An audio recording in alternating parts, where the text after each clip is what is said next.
over to you. Hi, and welcome everybody. I am really excited to be here. We actually had a chance to do a similar workshop at the Local Progress convening in Detroit, and the response we got and some of the discussion we got has really fueled this this next webinar, and also really sort of incentivized us to do it again. So excited to be here. And just wanted to start with some of the purpose and goals that I think we collectively want to make sure to do today. One is we've been really thinking with a lot of you about setting the stage and preparing for the 2020 census. At Center for Popular Democracy, I run the democracy program. We have been working with Local Progress and the amazing members at Local Progress, and specifically with our immigrant led affiliates who are doing deep work on the ground to build out, organize, and reach folks around the census. We've also been working with our affiliates on fighting the citizenship question and really trying to ensure that the census is something that is where folks are protected and it is as inclusive and as representative as it should be. We are also hoping in this format, and also as we move forward, to provide a space to share strategies on how local electeds can be trusted partners to communities during Get Out the Count as we approach Get Out the Count. And also building and training local elected officials like you all and to be powerful public allies with communities, and with communities specifically most at risk. I think one of the things that we have been talking a lot about is the particular and unique role of local electeds in this moment around the census, understanding that this is every 10 years the census comes up, so there's oftentimes a lot of building of knowledge, of program, of relationships once a decade that many of us have not built in the past. And then in this unique moment, there is also the heightened risk and fear that's being created by this administration, the lack of trust in general and in specific communities of government. And so it really is a moment where all of us, but I think particularly local electeds, the relationship that local electeds and local government has with people and with the residents of your area is really critical to making sure that we get as complete and fair count as possible. So 2020 is almost upon us, and what's at stake? I know many of you are not new to the census conversation, and there's a deep conversation, deep dive on all of this, but I think just making sure that we all keep in our minds the importance of the census, both in terms of representation and what it means in terms of inclusive representative districts that are going to be redistricted at the city, at the state level, and then also the apportionment of Congress for the next 10 years. Also resources, and I know a lot of municipalities know this better than I do. The way that the census plays out into allocating resources, both through federal programs and formulas, and also the way that municipal and state governments budget, the way folks allocate resources, and the way that businesses and nonprofits and philanthropic organizations make decisions. So just making sure that having a full census count is critical to making sure that the communities that need resources and the communities that exist are getting the proportion of resources that should be going to those individuals and also to the municipalities and the states as things are allocated. And then And then democracy itself. I think that the census is fundamental. It's in our Constitution for a reason, and really saying that in 2020 we will have a census that represents every person in the United States as the foundation of representative democracy and how decisions are made is really critical. And so I would say that this is an all hands on deck moment. and wanted to start with just sort of a recap. There's been a lot of, the last year has been a bit of whiplash in what the census will look like, and some key hot topics. So I'm gonna sort of, my role is gonna be to just sort of start with where we stand now. So the good is there's no citizenship question on the census, and the forms are starting to be printed. That was a mammoth fight by probably many of you on this call. Definitely tons of grassroots organizing, some great legal advocacy, and just the persistence to make that possible. Also, many states and localities have done the work to add additional funding, to do the organizing, complete count committees, and all of those pieces to really start preparing for the census. In addition, there are communities, and I think communities organizing, advocacy organizations, base building organizations, who really much earlier this decade have started to build out plans. There's a whole conversation about, and tools being built out, models around relational organizing and really deepening the organizing. And so going into 2020. The bad, much of the damage in terms of trust and sort of information around the citizenship question, much of that damage is already done. And so while the citizenship question will not be on the census, I think that there is still, we know there's still misinformation and confusion and mistrust around it that came out of that, the last year of that, that attack on the census. There's insufficient funding, and while the budgeting at the federal level will continue to be negotiated, I think that sort of there's been a budget deficit around the census and what we've really needed for years now. And so we can expect that that there will be not the funding that we all need. And then there's been insufficient testing around new technology and the digital divide. So this will be the first census that really uses and channels primarily the form online. And there was originally much more testing baked in, and a lot of that was cut for budgetary and other reasons. And so I think that there's going to be a lot of responding to this new procedures and mechanisms without the sufficient testing that could have been done. And then the ugly.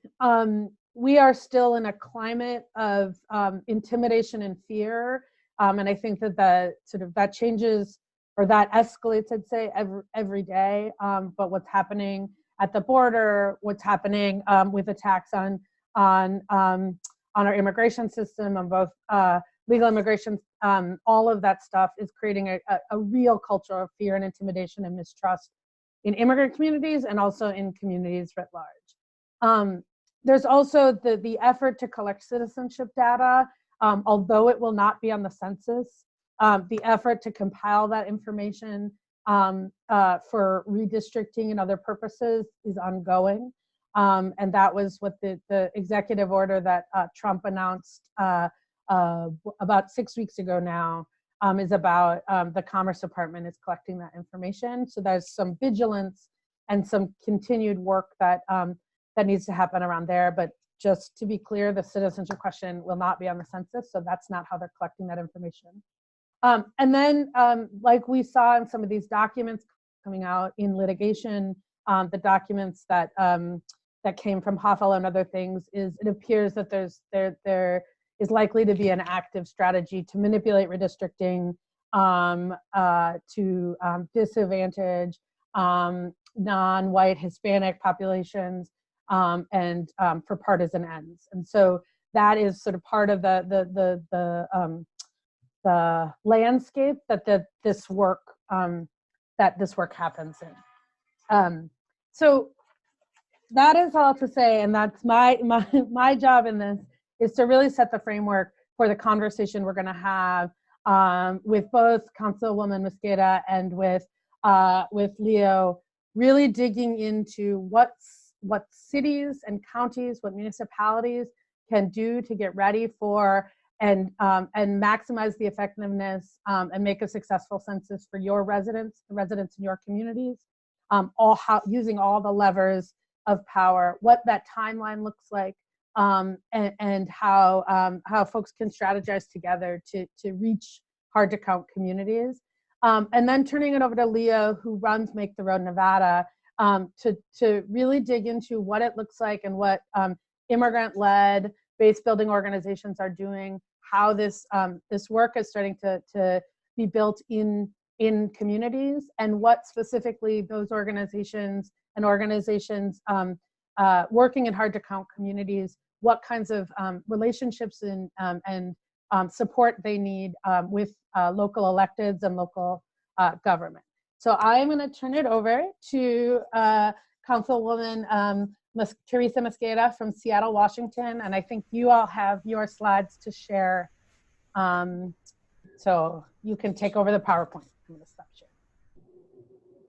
Wonderful. So can folks hear me okay?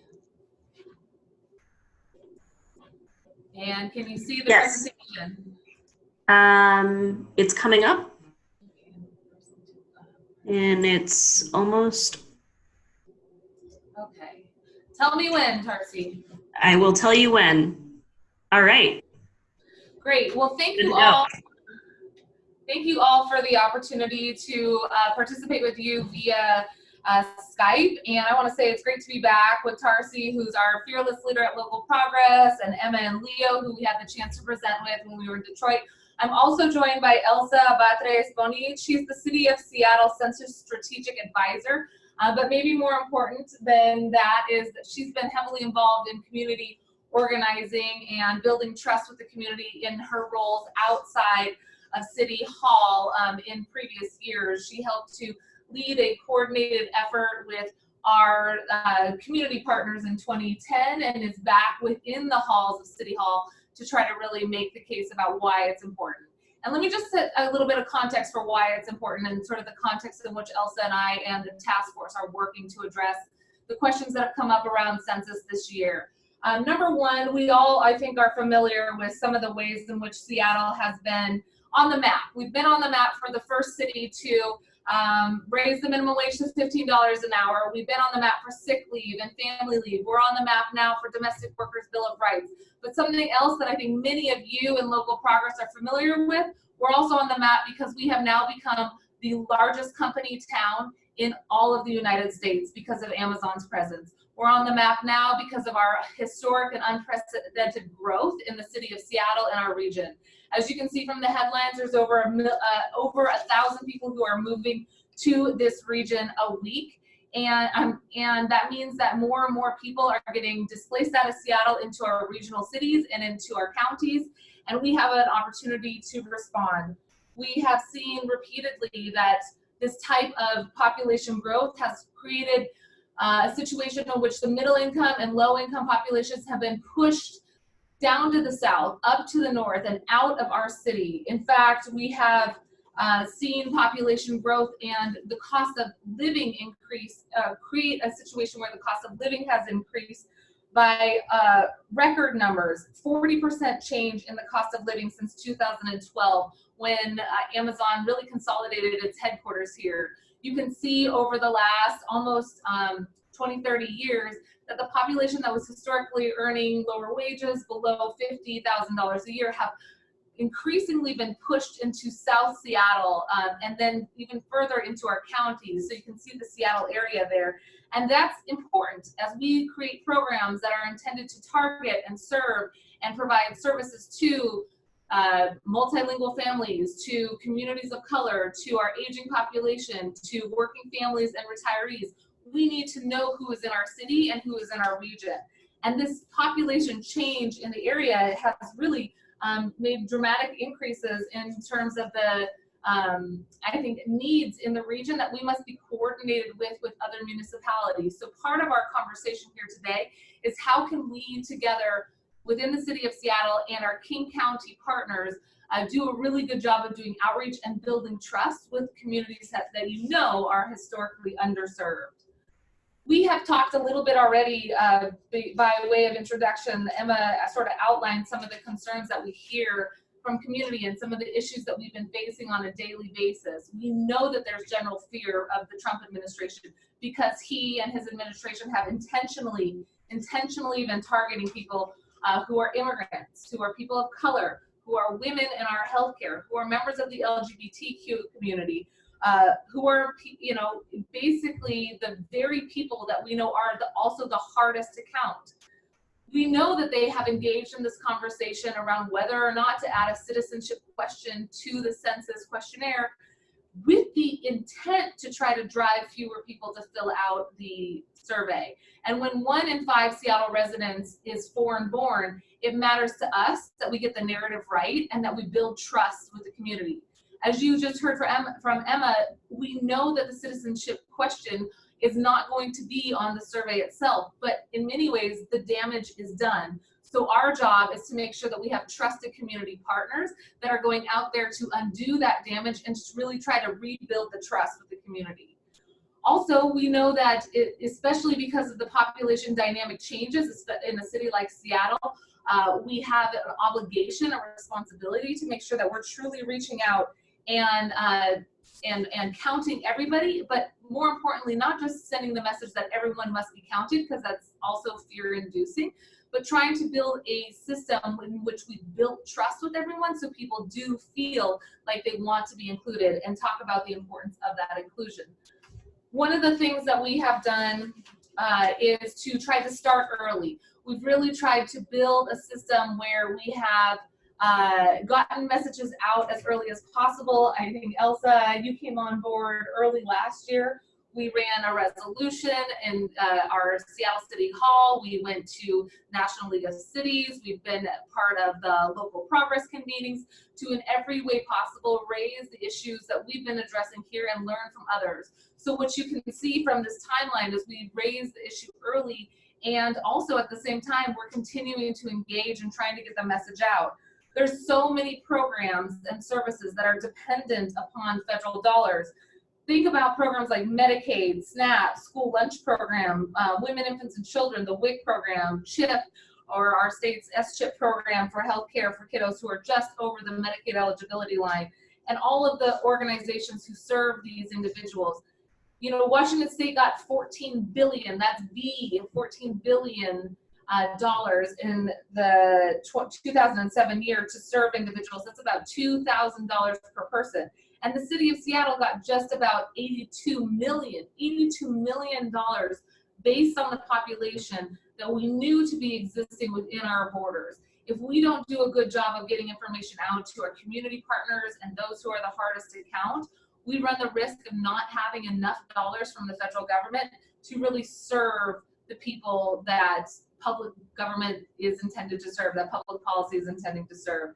And we're doing all of this education in the context, as you heard from Emma, of historic underfunding of the census. Intentionally, the federal government has tried to limit the amount of money that has come in for outreach and education. So what we're trying to do is both get information out through earned media and create media opportunities, and to generate a dialogue and to build those community partners up, which is probably the most important thing that we can do. This is a list of our census task force members that were convened early last year. They are individuals that have trust in the community, organizations like labor unions who have deep roots in organizing and going door to door and talking to folks about the importance of civic engagement. These are folks like the Washington Immigrant Solidarity Network and the folks who've been working on immigrant and refugee issues for years, folks at One America, Casa Latina, people who work in non-traditional work environments, who know also how to go out and do organizing with individuals in communities that have a lot of distrust of government. These are organizations as well that are coming from the faith community and people who are really trying to build more inroads and trust within the small business community. As you can tell from this long list of folks here, we intentionally tried to look across the city to think about the multi-sector approach to build back trust, to make sure that those who already have the relationships were getting funding so that they could go out and engage in conversations early. And that's exactly what we've asked them to do, but we haven't done what has historically been done, which many of you probably are all too familiar with, where we see government sometimes saying, hey, community organization that has the trust, we want you to engage in these conversations, but we're not going to fund you to do it. And many times we've asked too much of our community partners to shoulder the responsibility of doing our education and outreach. And here in Seattle, with Elsa's leadership, we're trying to live by example and get money out to community partners. So Elsa's here and can answer some questions if you have some about how much money we're getting out the door. But what's really important to note is that we haven't just pointed the fingers to the feds to say shame on you for not funding us.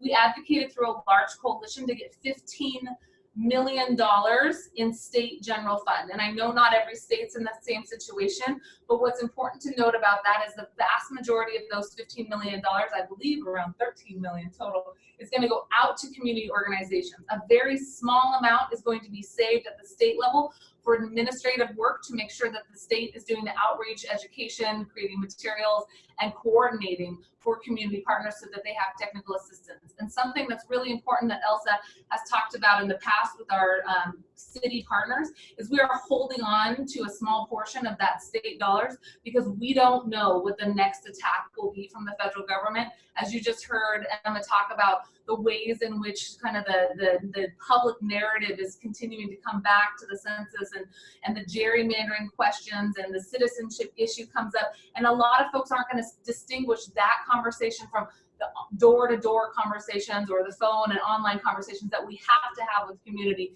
to get people to fill out the materials. So the confusion that may arise between now and next spring, we got to save a little bit of money to do some public education on our part.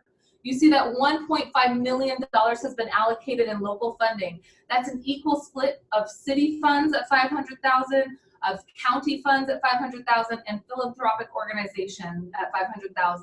We've split it up into two rounds of grants, and Elsa just told me that today the second round of grants went out the door. This allowed for us to really take a geographical look at who needed the money to do that very outreach in the trusted messenger through trusted messengers that we talked about before. And what was really important, if you're thinking about engaging with philanthropic organizations, which they too have I think a real interest in making sure people get counted, and we have a lot of folks who want to help do the right thing here. Having an equal voice in representing those bodies on the grant allocating board or body was really important. So we advocated for equal voice and equal representation so that people knew that both the public voice was being represented, even though philanthropy was playing a role. I just didn't want to make it sound like that was being outsourced or privatized in any way. Another important aspect is we had streamlined the application for that local funding. We talked a lot about how do we make these applications one page instead of maybe 10 pages? How do we get away from the convoluted and sometimes overbearing reporting back that needs to happen? We're gonna, at the end of this, really try to convene a group to talk about lessons learned, and then the city will help to organize a final report. But what we know is that some of these small organizations who have the most trust with community don't have time or potentially even the technical expertise needed to fill out an RFP to make it so that they really are communicating to the city the way in which they could be so valuable. We know these organizations are valuable because they have the trust. Many of them do it in bilingual, bicultural ways and have been in existence for decades. So the most important thing was for us to help facilitate them being part of the outreach and education. And here's what I would say, and I know you all may have questions at the end, so we're happy to chime in on that. But borrow from Seattle if you want to. Our website is there. We have put up a comprehensive list of all of the materials that Seattle has developed. We continue to update and add information to our website to make sure that both organizations can access it, they can download it, they can potentially put their logo there because we know, again, they're the trusted entity, potentially not the city of Seattle or not government. So we want them to be able to take those forms and bring into their conversation with community some of the best messages and some of the the resources that we have helped to convene, but we have put it all up there at seattlecensus.org. So do borrow from us heavily, feel free to. We have also a timeline included here so that you can see when we started, but what you'll note here is that this is all really forward-looking. We have a lot of work to do, and it is not too late. So to the extent possible, please do let us know how we can be of help, and we'll continue to pull from your cities as well. The last thing I would say is, just like elections, this is not just about that one-time opportunity to fill out that form. We want to engage with communities and make sure that we're doing an outreach effort that is going to be ongoing and authentic and relationship building. We want to make sure that we're thinking about how we not just engage with folks in the 2020 census count, but how we continue to drive for more inclusive government, dialogue, address community barriers that come up, and really this is about building power. I know that if you're members of Local Progress, you believe in building power and getting that voice in from community. And when we think about who is most at risk under this Trump administration, when we're trying to count our most vulnerable communities, this is really our opportunity to help build back trust and think about what that next iteration of civic engagement is, so that power can be restored back to our communities who are under attack and in the crosshairs of the Trump administration. And with that, Tarsi, we're happy to take questions when you get to that point. Awesome. Thank you so much, Teresa. It's really comprehensive and exciting. I'm going to ask if you are able to unshare your screen, and we'll turn it over to Leo to talk a little bit about his work, and then we'll open it up for questions. Just a reminder to folks that you can chat your questions as you go at any point in the chat box.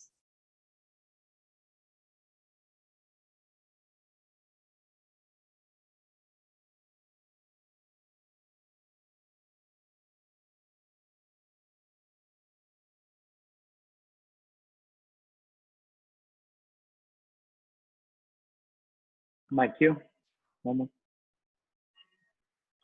Okay, so hi everybody. My name is Leo Murietta. I am the director of Make the Road Nevada.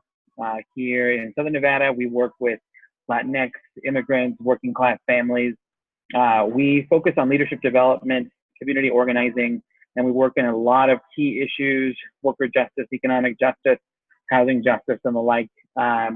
And so we have, with our membership, been talking about the census for quite some time. We've been working with other partners, both nationally and locally, to figure out how we can assemble the best plan, the best program, not just for our organization, but in general for our hard to count communities here in the city in Southern Nevada. So we'll go ahead, we'll just get started so we can start the rundown. So you can hear from an organizational perspective, how you can help us do this work and how we can work together to do this work on the census. Next slide. So what we've already heard, right? We've heard from folks already. The councilwoman had a really good overview, right, of what's happening, as well as Emma. Community organizations, though, like ours, on the front lines on a daily basis, pushing back against that fear, building our reputations, working to build trust within these immigrant communities so that we can actually serve as validators. We also are working really hard to dispel rumors, chismes, myths about the census, but it does take a partnership with the community to help us get this through. Trusted messengers basically means, right, that you may not be the best voice at every single moment, but organizations can help fill in that gap along the way.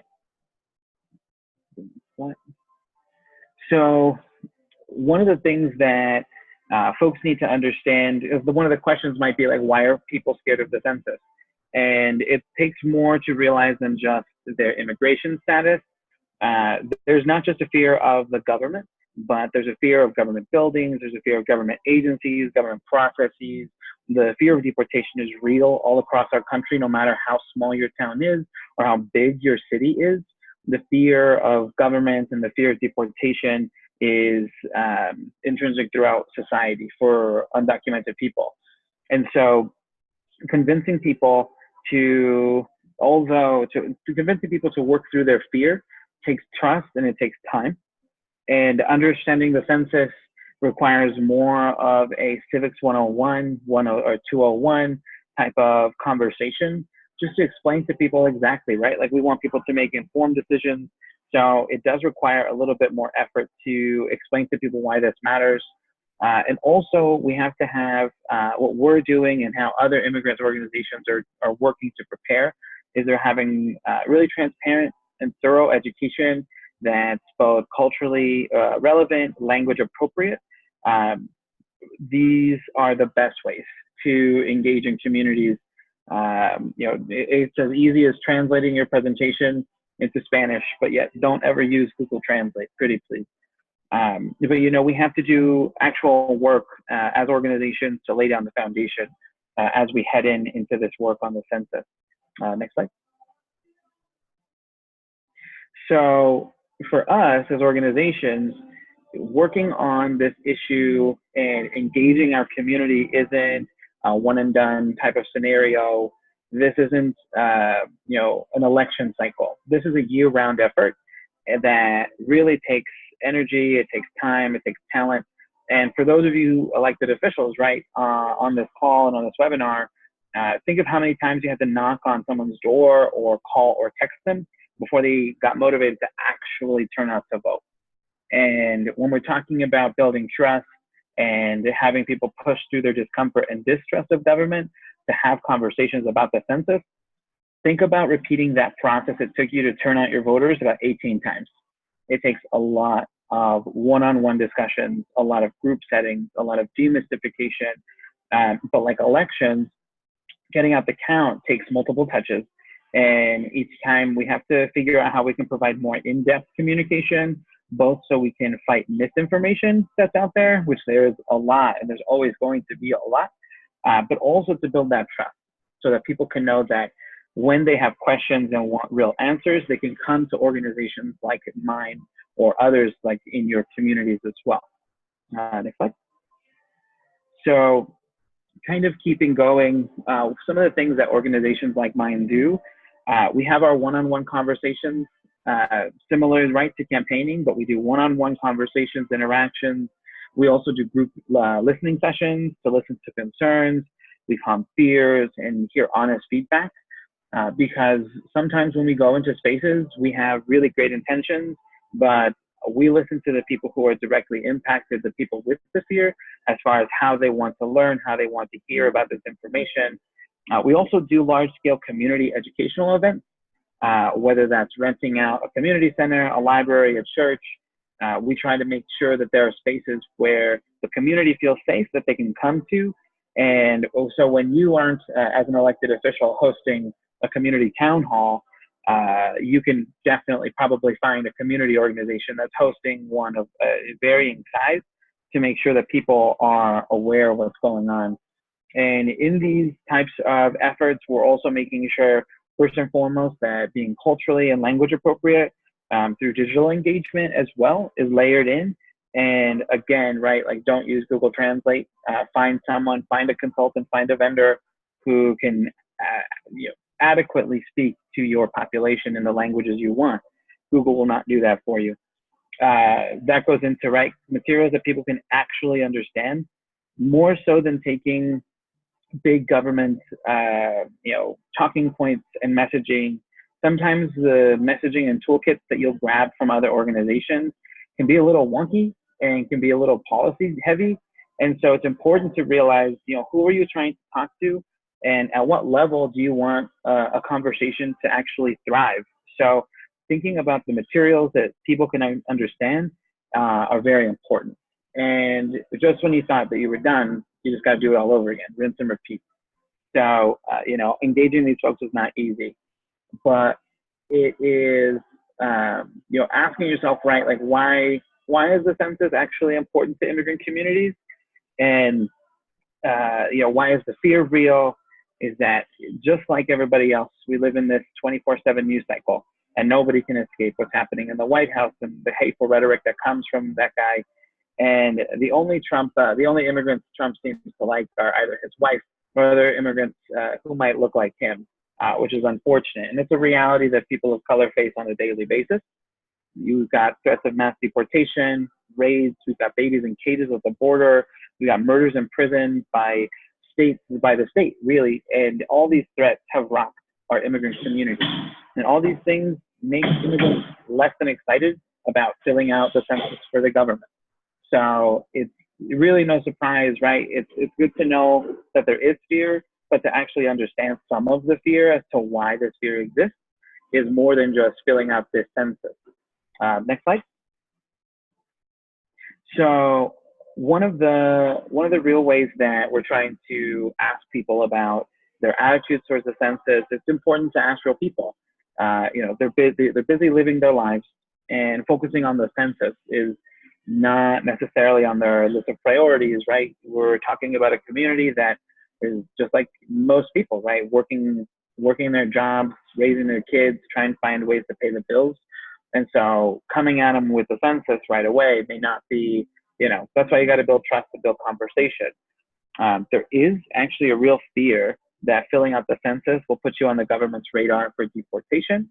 And also, because the majority of the attention has been given to the census, has been around in Spanish language media, it's focused heavily on the citizenship question and this debacle from the president, rather than the actual benefits of the census. We've spent so much more time, we've been spent so much time rebutting what this president has been doing and fighting back against his hateful rhetoric that we haven't spent enough time talking about the actual benefits and the actual process and what this really means for communities.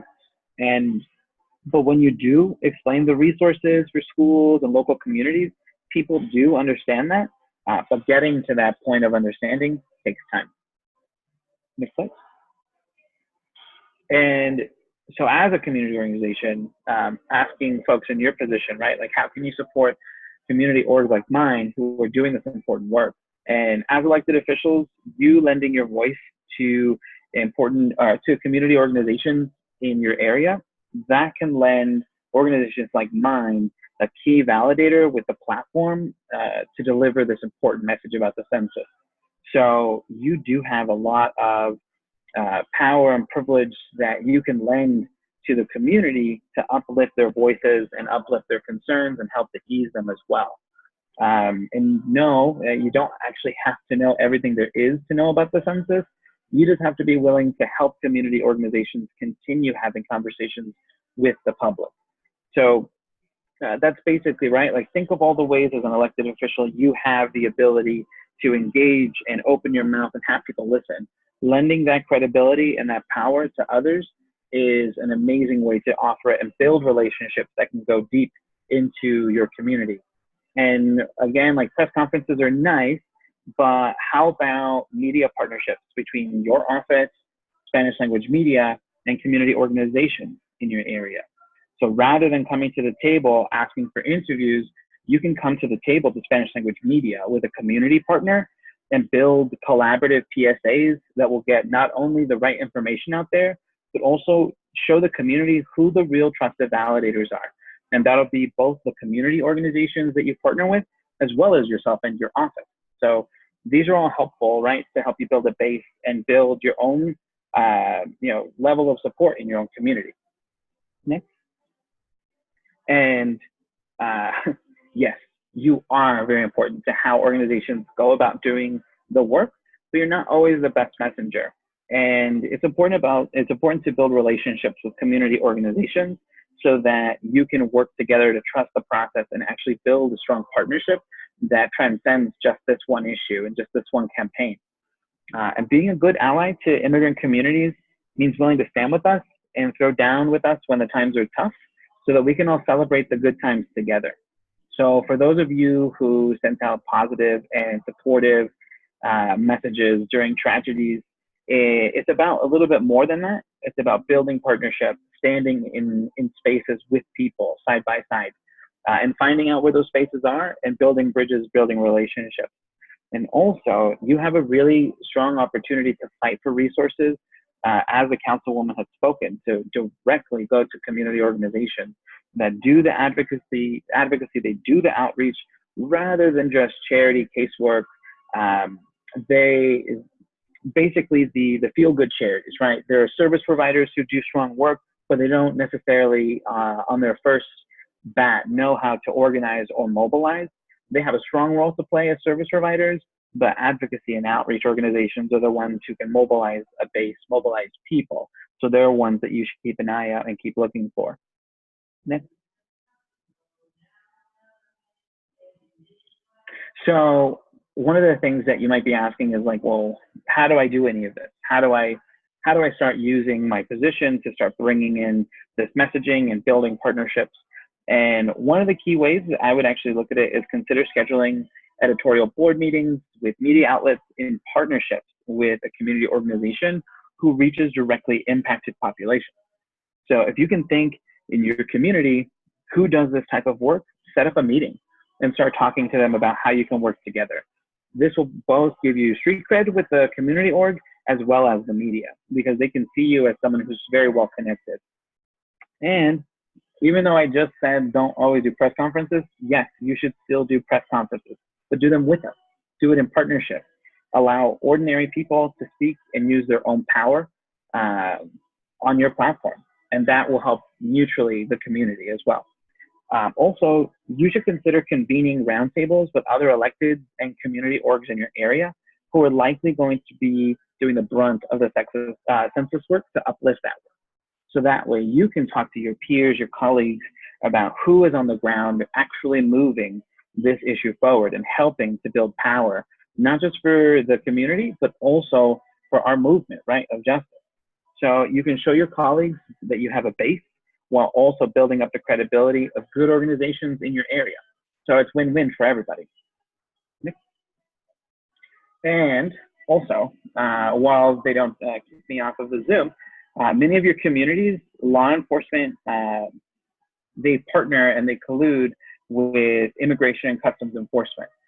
So typically they're done in what's called 287G agreements. You should consider using your authority and your office to speak up and question these arrangements publicly to restore the trust in government and law enforcement. And you may know how valuable immigrants are to your community, but hearing it loud and clear from you, how much you value immigrants and the organizations who serve them will build so many strong bridges for you, both now and in the future. And the easiest one, right? Like attend marches, protests, vigils, but don't always ask to speak. People, they'll know who you are, right? And they know that you're there with them. And most of the time that's enough. Most times we will ask you to speak, so be ready. And I think next slide, is there another one? That may have been it. So that was really my component. So if there's any questions, right, what folks can do, how to partner with local organizations, feel free to stick around in the chat and put them there. Thank you. Thank you, Leo. And I just wanted to take just 2 minutes to just bring this all together. And then I think we want to take 10 minutes. If folks have questions, please put them in the chat so that we can turn it over to whoever they're directed at, or both get feedback on your questions.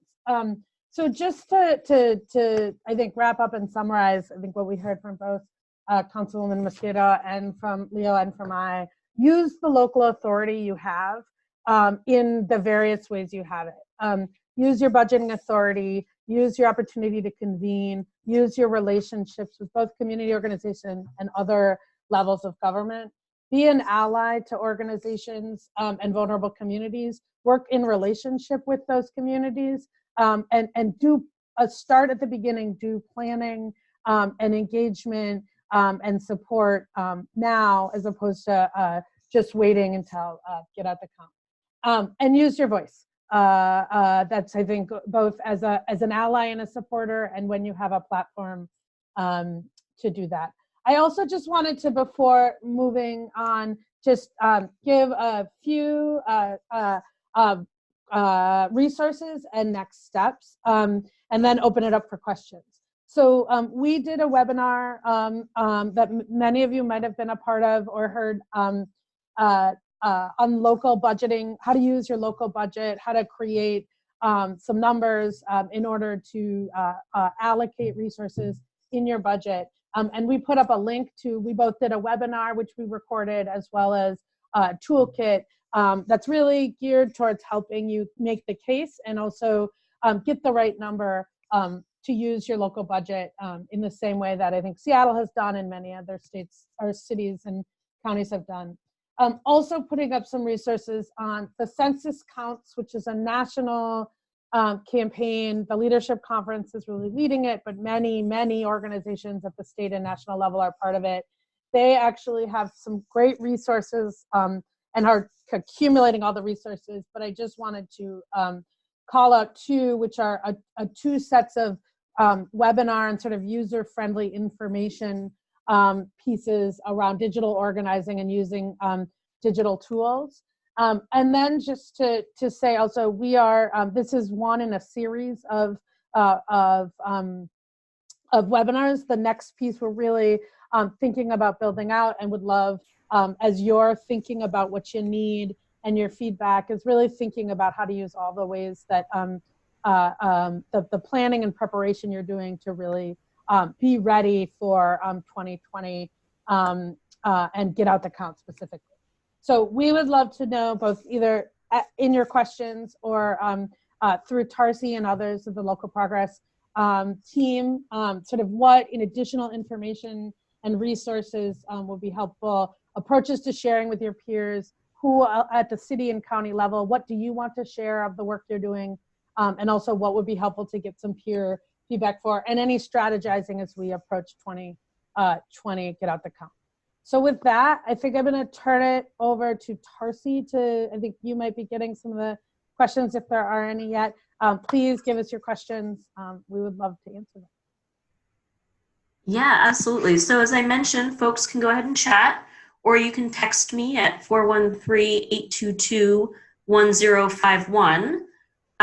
For those of you who are listening, and Emma's sort of asked a series of questions that are really exciting in terms of, we want to hear from you too, in terms of what would be helpful. Is there anything that you might need help navigating that's coming up? Is there strategy support? Are there any things that sort of Teresa and Leo mentioned from their presentations about their work that you would like to know more about, or that you're working on and could use some help on? All of those things, we really encourage you to reach out individually. If you have a meeting coming up and you're trying to do some extra prep, let us know. If you have a meeting and then you have more questions after the meeting, feel free to follow up. We'll send out an email with all of these links, and you can feel free to respond to that. So we'll just leave it open for a minute or two to see if anyone has anything they want to chime in with. Otherwise, this has been recorded and we'll put it up on our YouTube channel, so you can feel free to share it with colleagues and in and outside your jurisdiction too, which we're really hopeful that people will find it useful. Hey, Tarsi, if you're still waiting for questions, I have one more piece of feedback that Elsa and I were just talking about. For sure. This year at our city council budget, we added one FTE, which is Elsa, and we also added additional funding for the city to have to help do the website and other materials that you've seen us point to. This is the first time that we've seen an FTE at the city level. And if other city council members are out there thinking about ways that they can engage prior to next year, even just providing the resources in-house to do some of the coordination that Leo talked about is really important, so that stakeholders have a key person to go to, and it's somebody's full-time job to be thinking through the relationships and the next steps, so it doesn't get added to a long list of to-dos. And in 2010, it sounded like there wasn't one of these people. At our county, there's only a 0.5 FTE. So cities can make a real difference if you do have the ability to add to your budget, even to help with the coordinating side. That's one great way to carry out the recommendations from Emma and Leo. Awesome. And I think, that, Teresa, to make sort of a follow-up to that, is the budget allocation resource that we worked on earlier this year is really designed, a piece of it, there are two parts, is designed to help localities figure out how much money they might need to allocate to help get out a fair and complete count. And it's a tool that you can use. It's pretty user-friendly. We're happy to help. And we know that there are a lot of people who have already passed a budget cycle. And so sort of just figuring out, if and when you have the capacity to add some money in between now and early, Teresa, I don't know what you would recommend, but between now and probably early January would be a good time to try to do that.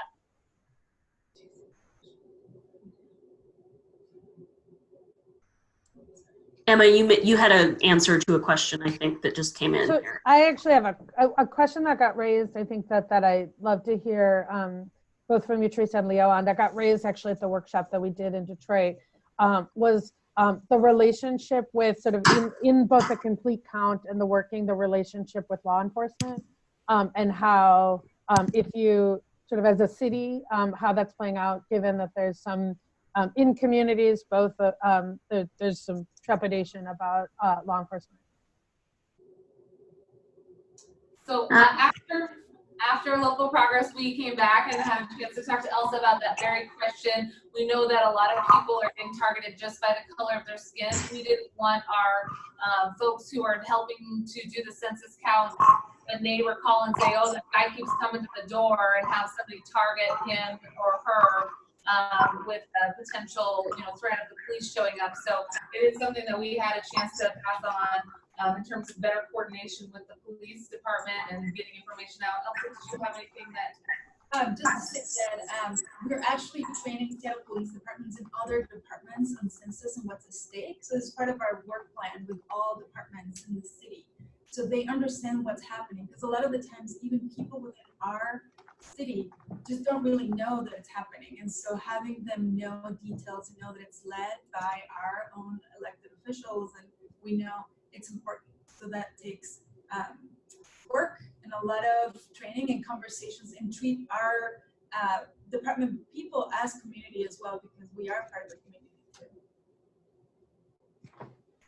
We have a question here that Leo, you mentioned, and it was obviously a very good point, that Google is not what you want to be using in terms of translation support, especially for something like this. But we have someone who's just asking in general in terms of translation.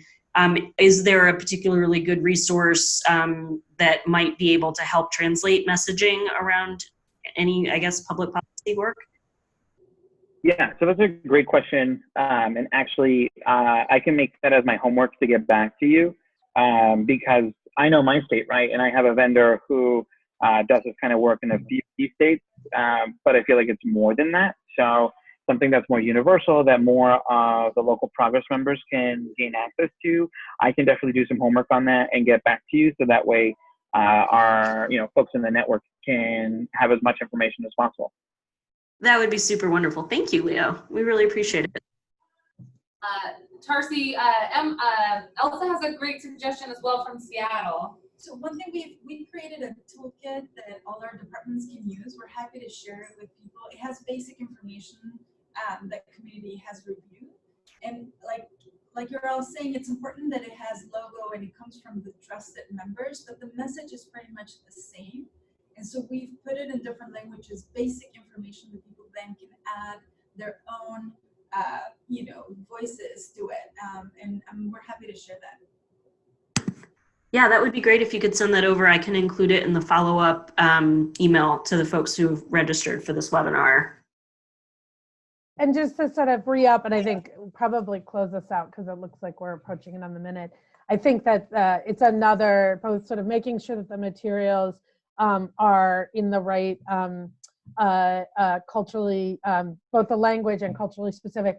I do think that that's also another really important reason to partner with local organizing organizations, folks who are already in relationship with these communities, because this is, I think, many of it's not just an educational component, it's also an organizing and conversations that folks are having ongoing, as opposed to just getting a flyer or two, or getting something digitally. So making sure that as you're building out your strategies, you're building those out with the organizations that are doing that organizing work, and who are working around the clock and around the year to really reach out and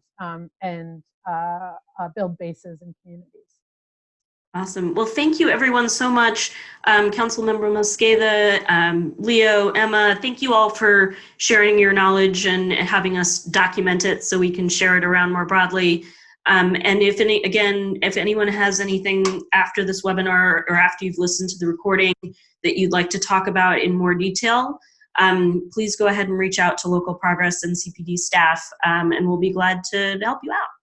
And so with that, I will end the recording and sign us off. Thanks, everyone.